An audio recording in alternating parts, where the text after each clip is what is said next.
cumpliendo la gran comisión de nuestro Señor Jesucristo de, por tanto, ir y hacer discípulos a todas las naciones, enseñándoles que guarden todas las cosas que os he mandado. ¿Qué enfatizo con esto? Ese día esos hombres dejaron su trabajo, su profesión, su oficio y comenzaron a seguir a Jesús. Y un día Jesús les preguntó, y en Mateo capítulo 16, cuando se encontraba en Cesarea de Filipo, ¿quiénes dicen los hombres que soy yo? Y la gente estaba tan confundida. Algunos voluntariamente decidieron no reconocer quién era Jesús y otros porque no lo entendieron. ¿Quiénes dicen los hombres que soy yo? Y uno dice Juan el Bautista. ¿Cómo va a ser Juan si Juan ya se había muerto? ¿Ah? Otros Elías, otros Jeremías o algún otro profeta. Y Jesús les pregunta, pero ustedes, que ya tenían casi 3 años de andar con Jesús, ¿qué opinan sobre mí? Y Pedro le dice, tú eres el Cristo, el Hijo del Dios viviente. Esa declaración, hermano, es el Evangelio. Cristo, Jesús es el Cristo.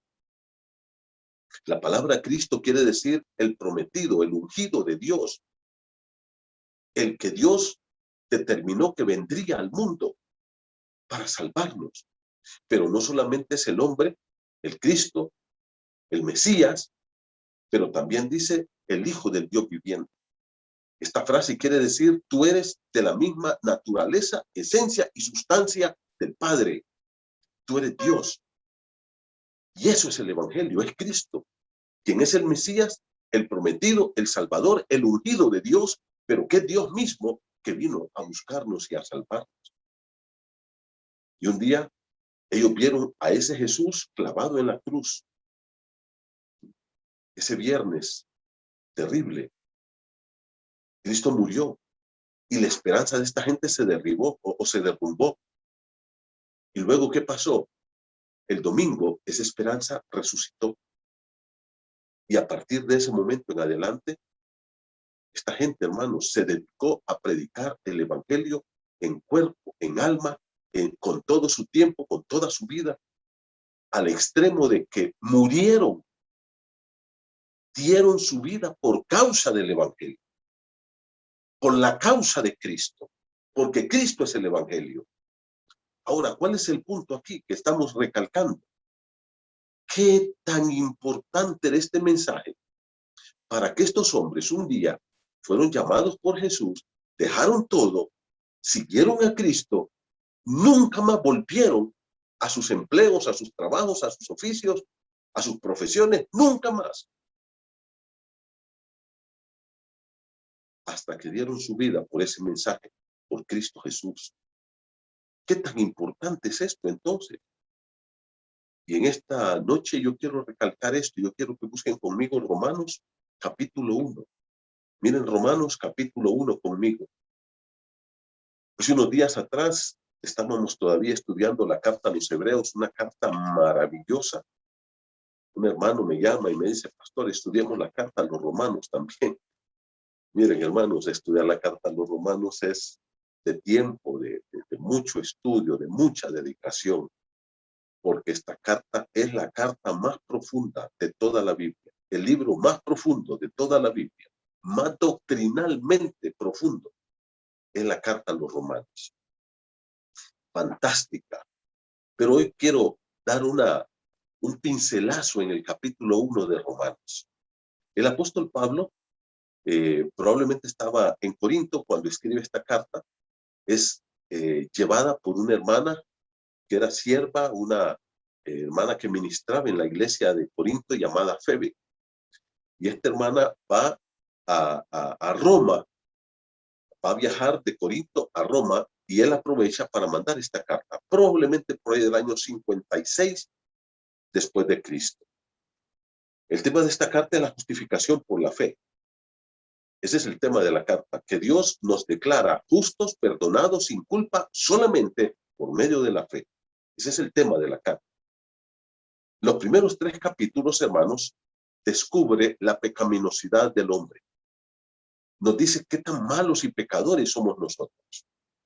pero comienza introduciendo esta carta a través de declarar el evangelio de Jesucristo. Yo quiero que miren conmigo la primera parte. Leamos Romanos 1:1. Mire cómo dice la escritura. Pablo, siervo de Jesucristo, llamado a ser apóstol, apartado para el evangelio de Dios. El propósito, dice Pablo, de que Dios me llamó, el propósito por el cual yo vivo, el propósito por el cual Dios me escogió, es para el evangelio de Dios. Versículo 2 dice que él, Dios, había prometido antes por sus profetas en las Sagradas Escrituras. Dice que ese evangelio ya estaba prometido en el Antiguo Testamento. Todos los profetas dicen que hablaron del evangelio. Ahora, usted va a todo el Antiguo Testamento y usted dice, ¿pero dónde habla del evangelio? Yo no he leído nunca el evangelio en el Antiguo Testamento, pero aquí lo dice Pablo en el libro de Romanos, ya se dieron cuenta. O sea que el evangelio no era algo nuevo. El evangelio fue un plan perfecto de Dios para la salvación del hombre en la eternidad. Por eso el apóstol Juan, hablando en el libro de Apocalipsis, dice que se le dio el evangelio eterno para ser predicado al ángel. Ahora, ¿cuál es el punto aquí, mis hermanos? El evangelio no es un mensaje nuevo, porque el evangelio es el mensaje eterno de Dios para el ser humano. Que el hombre es pecador, que necesita salvación y que solo por la fe en el Señor puede ser salvo. En el libro de Lucas 24, cuando Jesús resucitó, el día de la resurrección, el Señor va caminando con a dos de sus discípulos, Cleofas y otro, y dice que iban camino a Emaús. De Jerusalén a Emaús son 11 kilómetros aproximadamente. ¿Okay? Y dice que aquellos van tristes y cabizbajos, hablando de todo lo que había acontecido en Jerusalén en esos últimos días de la muerte de Cristo. Y van derrotados, van fracasados. Y dice que Jesús se pone ahí y comienza a platicar y les dice, ¿por qué van así? Y les dice, ¿eres tú el único forastero que no sabe lo que ha acontecido en estos días? Y Jesús mismo les dice, ¿qué cosas? De Jesús Nazareno. Y comienzan Cleofas y su amigo, el otro discípulo, a contarle a Jesús la historia de Jesús, de lo que había pasado, de su muerte. Y termina diciéndole, aunque por ahí a unas mujeres andan diciendo que ella resucitó, pero no le creían. Y Jesús comienza a decirles, y dice, comenzando desde Moisés, y vino por todos los profetas, le declaraban lo que de él decían. ¿Sabe dónde empezó Jesús? En Génesis. ¿Y sabe dónde terminó? En Malaquías. Por los 39 libros del Antiguo Testamento. Jesús se fue hablando con ellos. Y me imagino que empezaron a caminar y luego se sentaron un rato y platicaron y seguían platicando y luego caminaban otro rato y luego se paraban y meditaban. Y ese tramo de 11 kilómetros se hizo largo. ¿Pero qué dice? Se vino desde Génesis hasta Malaquías, diciéndole en cada libro del Antiguo Testamento lo que de él decía. Eso es el evangelio. En cada libro del Antiguo Testamento, mi hermano, se habla de Jesús. Moisés habló de Jesús. Jacob profetizó del león de la tribu de Judá. Ya en Génesis 39, cuando él va a morir. Y todos, José,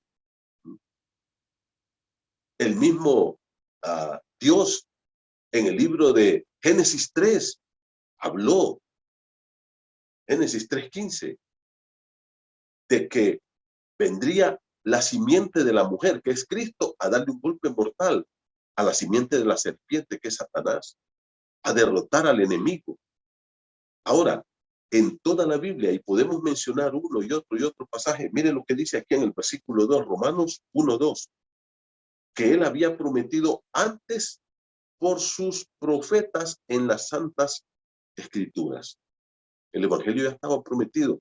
Aunque no dice evangelio, habla del Mesías, habla del Salvador, habla de la necesidad de esta persona llamada Jesús, y eso es el evangelio. Versículo 3 dice, mira, acerca de su Hijo Jesucristo, acerca de su Hijo nuestro Señor Jesucristo, que era del linaje de David según la carne. Dice, este evangelio, hermano, ya te diste cuenta, ¿de qué trata? Dice, acerca de su Hijo Jesucristo.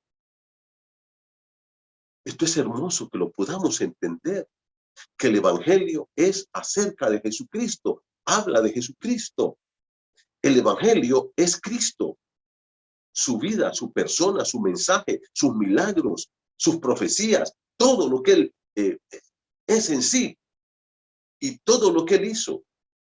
Eso es el evangelio. Y tú y yo tenemos que aprender a entender esto. Evangelio no es una religión. Evangelio es una persona. Y aquí lo dice Pablo, mire, que él había prometido. ¿Qué había prometido? El evangelio. Ya lo había prometido por todos sus profetas en el Antiguo Testamento. ¿Y qué dice el versículo 3? Acerca de su Hijo, nuestro Señor Jesucristo. En otras palabras, el evangelio, dice, es hablar alrededor de la persona de Jesucristo. La palabra aquí es peri, alrededor de la persona de Jesucristo. Eso es el evangelio. Si en el evangelio no se presenta Cristo como amo, rey, señor, salvador, redentor de un hombre pecador, perdido y que no puede salvarse a sí mismo, que solamente por la fe en Cristo, en su obra, en él y en su obra, el hombre puede ser salvo. No estamos predicando nada. ¿Se dan cuenta la importancia entonces de Cristo, de esta obra que él vino a hacer y que se supone que esta semana estamos recordando? Por eso el evangelio habla de la imperiosa necesidad de Cristo como el Salvador, porque eso es el evangelio. Ahora, el apóstol Pablo sigue diciendo otros puntos acá, pero yo quiero que vayan conmigo al capítulo 1, verso 8 ahora. Dice, primeramente doy gracias a mi Dios, y Pablo aquí da gracias por el evangelio, porque llegó a Roma y transformó la vida de esta gente. Mira lo que dice el versículo. Estoy leyendo Romanos 1:8. Primeramente doy gracias a mi Dios mediante Jesucristo. ¿Quién es Jesucristo? Es el evangelio. Con respecto a todos vosotros, de que vuestra fe, ¿qué fe? La fe en Jesucristo. Su convicción de Cristo como Rey, amo, dueño, Señor y Salvador, dice, se divulga por todo el mundo. Mira el versículo 9, por favor. Porque testigo me es Dios, a quien sirvo en mi espíritu, en el evangelio de su Hijo, de que sin cesar hago memoria de ustedes, hago mención de vosotros siempre en mis oraciones. Ahora Pablo les dice, miren, el testimonio de ustedes ha sido impresionante, de esa fe en Jesucristo. Y aquí que les dice, en el evangelio de su Hijo. Esa es la fe, es en Jesús, a través de Él y solo en Él podemos tener una fe genuina y verdadera, una fe salvadora. Hermanos, quiero enfatizar esto, por favor. La fe en sí misma no salva. Mi fe no me salva. El que salve es Dios. Perdón, es Jesús. Jesucristo es el único salvador. Hay gente que cree que fe es fe. Y es fe en cualquier cosa. En un palo, en una piedra, en esto y en lo otro. Esa fe no salva. Por favor, no se equivoquen. Es la fe en Jesucristo. Esa es la fe que salva. Esa es la fe que realmente es activa y trae salvación al ser humano. Si tú crees en un palo, en una piedra, en una, lo que sea, en una iglesia, en un pastor, en un apóstol, en un profeta, esa fe no te va a salvar. Esa fe no te va a salvar. Porque solo Cristo salva. Entonces, la fe sola salva, pero la fe que salva es la fe en Cristo Jesús. A través de mi fe en Cristo yo no necesito nada más para ser salvo. Pero esa es mi fe en Cristo, porque solo a Él es el que necesito para la salvación de mi alma. Y ahora Pablo les dice a los hermanos que él ora por ellos, porque está impresionado de lo que ha escuchado de la iglesia en Roma. Y luego les dice, no solamente estoy orando por ustedes, sino que hay algo interesante que Pablo les dice en el versículo 10, rogando de que de alguna manera tenga al fin por la voluntad de Dios un próspero viaje para ir a vosotros. Pablo dice, miren, yo oro a Dios y le doy gracias a Dios por sus vidas. Estoy impresionado de cómo el evangelio, que es Cristo, ha impactado sus vidas, cómo su fe se divulga, su testimonio es impresionante. Y doy gracias a Dios en mis oraciones. Pero también la otra cosa, dice Pablo, es que en mis oraciones, segundo, yo le pido que me dé un próspero viaje para ir a ustedes. Y a veces las cosas no salen como uno se las pide al Señor, hermano. Si ustedes recuerdan cómo llegó Pablo a Roma. Llegó mal. Estuvo meses en alta mar. Un tremendo huracán llamado Euroclidón atacó el barco, estuvo 14 días perdido en el mar. Dice que fue un milagro que salieron de ahí, aunque él pedía un próspero viaje. El viaje no fue tan próspero, pero fue un viaje. A veces Dios no nos da las cosas como nosotros las pedimos y tenemos que estar abiertos a ese Dios soberano que tenemos. Y luego entonces Pablo les dice, ¿por qué él quiere ir a verles? Y les dice, ya he hecho varios intentos y no he podido. Versículo número 13, mire conmigo, por favor. Pero no quiero, hermanos, que ignoréis, estoy leyendo Romanos 1:13, que muchas veces me he propuesto ir a vosotros, pero hasta ahora he sido estorbado. Y aquí está el propósito, Pablo quería ir a Roma, no porque era la gran metrópoli, ir a pasear y conocer el Coliseo, y conocer aquí, conocer allá. Pablo quería ir a Roma, mira el versículo número 14, dice, para tener también entre vosotros algún fruto, como entre los otros o los demás gentiles. Pablo dice, mira, yo he llenado el evangelio, el mundo con el evangelio, pero no he ido a Roma y quiero ir y predicarles el evangelio para que de ahí también yo pueda tener algunos convertidos en Roma. Tremendo, una nobleza tremenda, una entrega tremenda del apóstol Pablo. Y luego Pablo le va a dar la razón por la cual siempre él predica este evangelio. Mira el versículo número 14, dice, a griegos y a no griegos, a sabios y a no sabios, soy deudor. La palabra deudor aquí, hermanos, es efeiletes o efeiletes. Esta palabra efeiletes quiere decir una persona endeudada, una persona que está hasta aquí de deudas. Y Pablo dice, yo tengo una deuda enorme con ustedes. Y no solamente con ustedes, los de Roma, sino que él dice, a todo mundo, a sabios, a no sabios, a judíos y no judíos, a hombres y a mujeres. ¿Y cuál era la deuda que Pablo tenía, hermanos? El mandato de Dios de predicarle el evangelio a toda criatura. Y Pablo lo dice en el libro de 1 Corintios capítulo 9. Si anuncio el evangelio, no tengo por qué gloriarme, porque me es impuesta necesidad y ay de mí si no anunciar el evangelio. Y Pablo dice, yo tengo una deuda enorme con cada persona de este mundo. ¿Cuántos sentimos esa carga de predicar el evangelio, hermanos? ¿Cuántos tenemos una carga por nuestra familia, por nuestros vecinos, nuestros compañeros de trabajo, por los amigos y ¿qué? Todo mundo? Dice la palabra de Dios que nosotros tenemos ¿qué? Una deuda. Pablo dice, estoy deudor. Tengo una enorme deuda. Versículo número 15. Así que en cuanto a mí, Pablo dice, ese es lo que hay en lo más profundo de mi corazón. Pronto estoy a anunciaros el evangelio también a vosotros que estáis en Roma. Pablo dice, estoy preparado, listo. Y la palabra pronto aquí, hermanos, es una palabra muy intensa, muy fuerte. Es una palabra que quiere decir, tengo un deseo profundo de predicar el evangelio. Y la palabra aquí es de evangelizar, literalmente eso es lo que Pablo dice. Porque el verbo aquí es evangelizo. Y lo que Pablo dice es, yo tengo un deseo profundo, protumos. Quiero predicar intensamente el evangelio.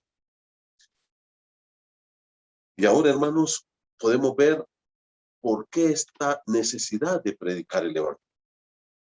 Y por qué el evangelio me enseña a mí y a ti la necesidad de que Cristo muriera en la cruz por el ser humano. ¿Qué es el evangelio, hermano? 1 Corintios 15:3. Porque primeramente os he enseñado lo que asimismo recibí, que Cristo murió por nuestros pecados conforme a las Escrituras, y que fue sepultado y que resucitó al tercer día conforme a las Escrituras. 1 Corintios 15:4, y que apareció a Cefas y después a los 12 y después a más de 500 hermanos a la vez, y al último de todos, como un abortivo, me apareció a mí. Ese es el evangelio. ¿Qué es el evangelio? Es proclamar que el hombre es pecador, que como pecador el ser humano está perdido y va caminando a la condenación del infierno eterno, sin posibilidad alguna de que el hombre sea salvo, que el hombre no puede hacer nada para su salvación, que el hombre ha ofendido a Dios y Dios está airado con el hombre, pero que en su amor, y ahí está el equilibrio de la ira y del amor de Dios, Dios ha provisto un camino de salvación gratuito. Él envió a Jesucristo, quien es Dios hombre, y él murió en la cruz para pagar por nuestros pecados. Para pagar. La muerte de Cristo fue en nuestro lugar, la ira de Dios cayó sobre él. Él murió como el más vil pecador sin haber cometido ni un solo pecado nunca. Y él murió, fue sepultado y resucitó al tercer día y se ha convertido en el único camino para que el hombre pueda ser salvo. Y la salvación es únicamente por medio de la fe en él. No hay otra forma, no hay otro medio, solamente la fe. Ese es el evangelio, mi hermano. Eso es lo que tenemos que predicarle a la gente. ¿Y por qué es tan imperativo el evangelio para la salvación del ser humano? Bueno, vamos a ver rápidamente las razones. Pablo ya habló en toda esta introducción de la importancia que tiene el evangelio. ¿Qué es el evangelio? Dijo, es Cristo. El evangelio, dijo Pablo, no es una religión, no es salirse de esta iglesia para irse a meter a la otra. El evangelio es una persona, es Cristo. Ya lo aclaró el apóstol Pablo en el capítulo 1, 1, 2 y 3. Ya lo dijo. Ya también habló de la importancia que había en él y el peso de predicar el evangelio, la deuda que tenía, pero también nos habló de la preparación, que él estaba preparado, listo, intensamente para predicar o para evangelizar. Yo quiero que ustedes miren que a partir del verso 16, cada uno de estos versículos comienza con una palabra igual. ¿Por qué? Ahora Pablo va a usar esta conjunción para explicarnos. ¿Okay? Esta se llama una conjunción causal, porque nos da las causas, las razones por las cuales nosotros vemos la primacía, la importancia, lo clave que es el evangelio y la necesidad de predicarlo. Porque el evangelio es Cristo. Estamos en estos días recordando su muerte y su resurrección, que fue por lo que él vino a esta tierra, para salvarnos a nosotros a través de esa obra perfecta. Primera razón, versículo número 16, porque no me avergüenzo del evangelio, porque es poder de Dios para salvación a todo aquel que cree, al judío primeramente y también al griego. Aquí nos da las primeras dos razones. Primera razón, ¿qué dice? ¿Por qué debemos estar preparados, aptos y con intensidad querer predicar el evangelio? Pablo dice, porque no me avergüenzo del evangelio. Para nosotros es una honra predicar el evangelio, es un privilegio, es lo mejor que podemos hacer en esta vida. Dice, no me avergüenzo, y si algo no me da vergüenza, a mí me da honra. Me siento satisfecho. Voy a decir esta palabra con temor y temblor. Siento un orgullo santo. Pero ¿qué dice la Escritura? No me avergüenzo del evangelio. Entonces, primera cosa, debe ser honroso para todos. Segundo, versículo número 16. ¿Qué dice? Porque es, ¿cuál es el sujeto? El evangelio es poder de Dios para salvación. Es, ¿qué dice, hermano? El poder de Dios. El evangelio es el poder de Dios. Mire, no dice un poder, es el único. El evangelio, al ser Cristo, al ser este Dios soberano, eterno, sentado en su trono, tiene el poder para salvar al ser humano. Cristo es el evangelio, por tanto, Él tiene el poder para salvarnos. En este aspecto, hermanos, nos damos cuenta entonces de que la salvación del ser humano depende de Él y no de nosotros. Hay un pasaje en el Antiguo Testamento que está en el libro de Jonás.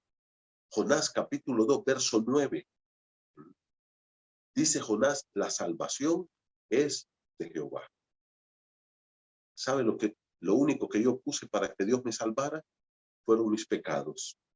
Nada más. Nada más. Solo esta vida pecaminosa puse yo. No puedo poner nada. Es Él el que te salva. Es el evangelio, que es Cristo. Es el poder. Es el único que tiene el poder para salvarnos a nosotros.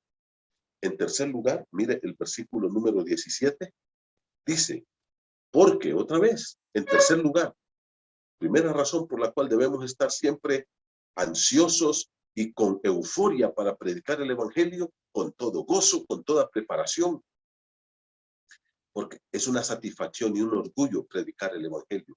Segundo, porque es el único poder que tiene para salvar al hombre. Solo el evangelio, que es Cristo, puede salvar al hombre. Tercero, porque en el evangelio, versículo 17, la justicia de Dios se revela por fe y para fe, como está escrito, mas el justo por la fe vivirá. Dice que solo en el evangelio se revela. ¿Saben lo que quiere decir la palabra revela? La palabra revela quiere decir se deja ver la justicia de Dios. Solo en el evangelio. ¿Sabe que el presidente en Estados Unidos, por ejemplo, tiene la autoridad dada por la Constitución de la República de poder perdonar a algunos presos o los presos que él quiera perdonar? Los presos que él quiera perdonar. Hace algunos años atrás, por ejemplo, ganó la presidencia de Estados Unidos un señor que se llamaba Richard Nixon. Su presidente era Gerald Ford. Nixon cayó en desgracia y tuvo que renunciar y salió de la presidencia de Estados Unidos y cayó preso o iba a caer preso. Pero cuando Gerald Ford tomó la presidencia, entonces él tomó esta prerrogativa que le da la Constitución y perdonó a Nixon. Y por eso fue que Nixon no llegó preso. Y ahí podemos ir mencionando. Ahorita, por ejemplo, se habló acerca de todos los presos que había perdonado el presidente Donald Trump. Pero quiero decirles, hermanos, que el último día que Barack Obama estuvo en la presidencia de la República de Estados Unidos, perdonó más presos que todos los que perdonó Trump en todos sus 4 años de gobierno. O sea, todos los presidentes han usado eso. Pero ¿sabe qué es eso? Eso es injusticia. Eso no es justicia. Eso es injusticia. ¿Sabe por qué? Porque esos presos cometieron delitos, caen presos, y viene el presidente por su autoridad y dice, yo te declaro libre, y firma la orden y lo tienen que sacar en libertad. Pero nadie paga por ese crimen que cometió esa persona. Eso es injusticia. Ahora, mire lo que dice aquí, en el libro de Romanos, capítulo 1, verso 17. En el evangelio, la justicia de Dios se revela. Ahora, usted dice, ¿y de qué está hablando Pablo aquí? ¿Cómo se deja ver la justicia de Dios? Bueno, de la siguiente forma. Yo he pecado contra Dios, pequé contra Dios, estaba mi relación con Dios fracturada completamente y no tenía ninguna probabilidad, capacidad para hacer algo y que Dios me perdonara. Ahora, como yo no puedo pagarle a Dios para que Él me perdone, entonces Dios viene a la tierra. Él, sin haber pecado nunca, toma mis pecados y Él va a la cruz del Calvario y Él muere por mí. Él paga por mí. Esto no es injusticia. Esto es la justicia de Dios. Exige que alguien pague. Por eso desde el Antiguo Testamento, si ustedes recuerdan, cuando estudiamos la carta a los hebreos ofrecían un cordero por sus pecados y el corderito pagaba por ellos. ¿Qué culpa tenía el corderito? Ninguna. ¿Qué apuntaba el corderito? A Cristo, quien vendría a tomar los pecados. Por eso, en el libro de Isaías 53, dice que todas nuestras culpas fueron sobre él. Por eso Juan el Bautista, en Juan 1:29, cuando mira que Jesús viene, dice, he aquí el Cordero de Dios que quita el pecado del mundo. Entonces, ahí está la justicia de Dios. Que yo tenía una deuda con él impagable, pero él vino y él mismo la pagó a través de su Hijo.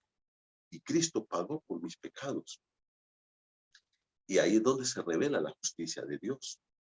Entonces, ahora, aquí evoca a un pasaje del Antiguo Testamento que está en Habacuc, capítulo 2, verso 4, el justo vivirá por fe, para decir, bueno, ahora, como ya todo está pagado, tú puedes recibir el perdón por medio de la fe. Te voy a poner un ejemplo muy común entre nosotros. Suponete que yo tengo una deuda en el banco y deuda se me ha ido tan grande que se me vuelve impagable. ¿Qué? No la puedo pagar. Y el banco me está llamando. Y yo le digo, no puedo pagarte. Pero vienes tú y me dices, pastor, ¿usted tiene una deuda grande con el banco? Sí. Ok, vamos al banco. Y tú le dices ahí al gerente, ¿cuánto le debe Manuel? Ah, me debe tantos millones. Ok, aquí está el cheque, cóbrelo. Entonces, el banco me da una carta donde me dice su deuda está cancelada. ¿Te das cuenta? El banco ya está muy de acuerdo. El banco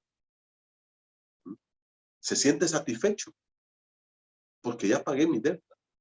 No le debo nada, pero no la pagué yo, la pagaste tú. Esa es la justicia de Dios. Alguien pagó. Cristo lo pagó. ¿Y dónde se revela esto? En el Evangelio. ¿Y qué dice la Escritura? Por eso la salvación es por fe.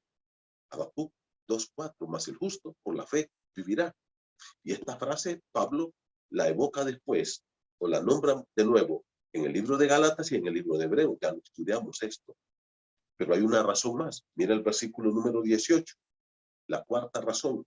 Porque la ira de Dios se revela desde el cielo. ¿Te das cuenta? Hay una razón más por la cual tenemos que predicar el Evangelio. ¿Quién es Cristo? Porque la ira de Dios está cayendo sobre la humanidad. La ira de Dios viene. No se va a detener. No se va a detener. Y una persona que muere hoy sin Cristo va a la condenación eterna y la ira de Dios caerá sobre esa persona. Entonces tenemos que predicar el Evangelio porque la ira de Dios es tan real como su amor. Y así como hoy se ofrece salvación, perdón y vida eterna como un regalo gratuitamente, como dice Pablo en Romanos 3:24, también la ira de Dios viene sobre los pecadores que no se arrepientan, sobre los pecadores que no reciban a Cristo. Y luego dice, versículo 19, tenemos una razón más. Dice, porque lo que de Dios se conoce les es manifiesto, pues Dios se los manifestó. Porque las cosas invisibles de él, su eterna poder y deidad se hacen claramente visibles desde la creación del mundo. ¿Sabe lo que está diciendo Pablo aquí? Y esto me fascina, hermano. Porque hay un Dios que todos podemos conocer. Versículo número 19. Porque lo que de Dios se conoce les es manifiesto, pues Dios se lo manifestó. Tenemos un Dios que se ha revelado al ser humano. En el versículo número 20 dice que se ha revelado a través de la creación, pero también se ha revelado a través del Evangelio, a través de darnos su palabra. Es un Dios que el hombre puede conocer, que el hombre puede mantener una relación con él. Yo tengo una relación personal con Dios. En las mañanas, cada mañana yo me levanto, me pongo de rodillas y adoro y platico con Dios y me vengo a sentar aquí, prendo una luz y me pongo a escuchar su voz a través de su palabra y cada día lo estoy conociendo más. El apóstol Juan lo dice con unas palabras hermosas. Si decimos que tenemos comunión con Él, la palabra comunión ahí, ¿sabes cuál es? Koinonía. La palabra koinonía quiere decir amistad, compañerismo, intimidad con ese Dios soberano y eterno. El hombre puede conocer a Dios porque Dios se ha revelado al ser humano. Le ha dado su palabra. El hombre puede conocer a Dios a través de la creación. Ahí está. Las cosas invisibles de Él, su eterno poder y deidad se hacen claramente visibles desde la creación, siendo entendida por medio de las cosas hechas, de modo que no tienen excusa. Pero no solamente eso, sino que también nos ha dado su palabra, lo que dice en el Salmo 19. ¿Te acuerdas del Salmo 19? Los cielos cuentan la gloria de Dios y el firmamento anuncia la obra de su mano. Pero el verso 7, ¿qué dice? Salmo 19, 7. La ley de Jehová es perfecta. Entonces, una revelación general, natural, a través de la creación, y otra revelación especial a través de su palabra. El hombre puede conocer a Dios. Dios se ha dado a conocer al ser humano, se ha revelado al hombre.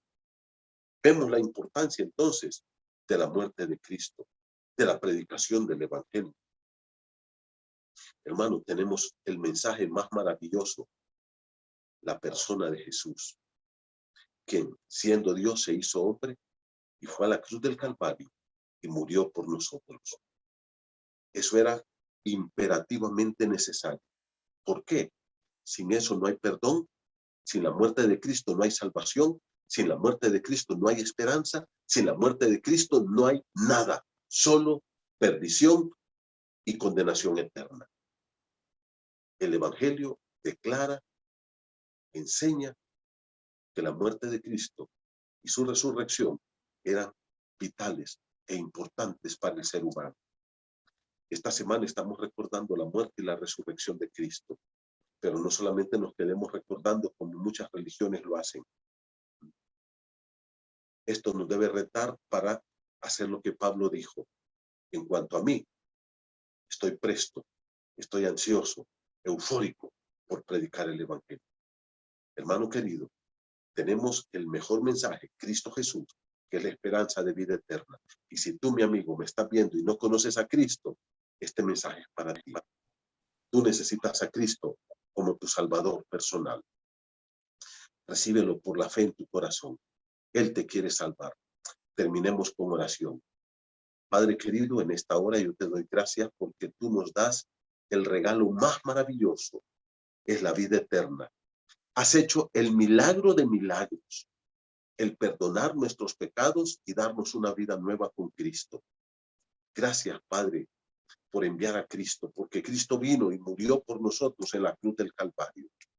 Esta semana estamos recordando esa muerte y la resurrección de Cristo y celebramos su victoria, no solamente esta semana, Señor, cada día de nuestra vida.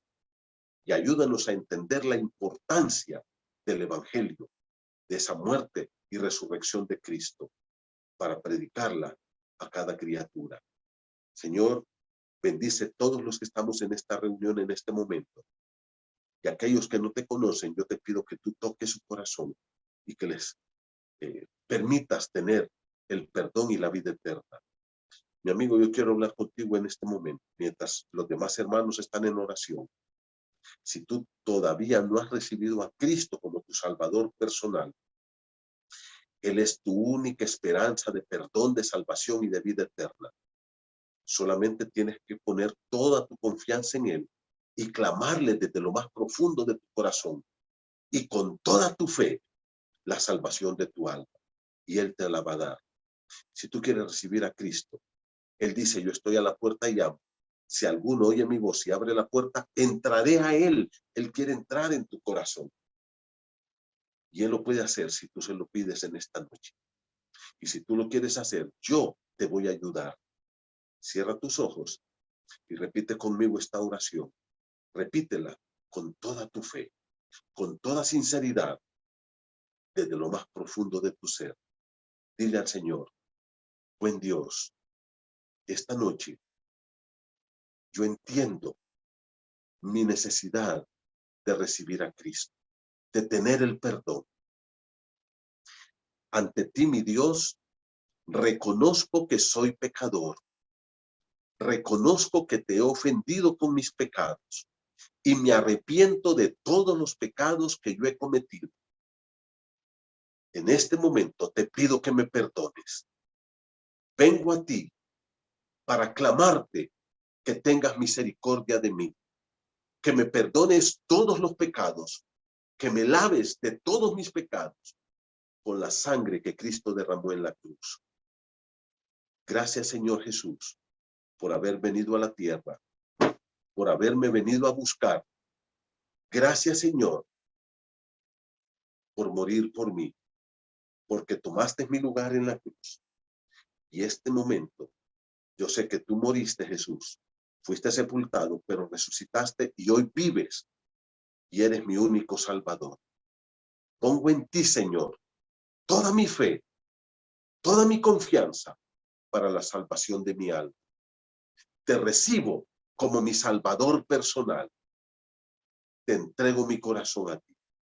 Regálame la vida eterna. Te lo pido con toda mi fe, con todo mi corazón, en el nombre de Jesús.